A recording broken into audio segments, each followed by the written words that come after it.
શનિવારે ક્યાં જવાની છો?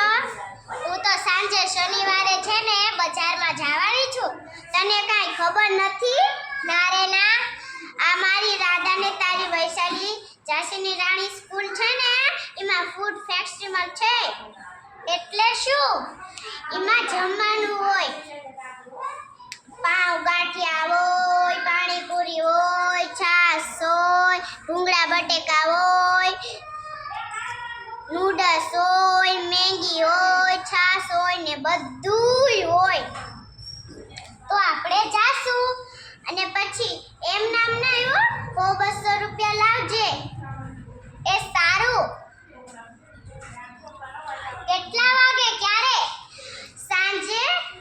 સાંજે શનિવારે તારીખ 29 6 થી 9 ઝાંસીની રાણી લક્ષ્મીબાઈ સ્કૂલમાં. તો આપણે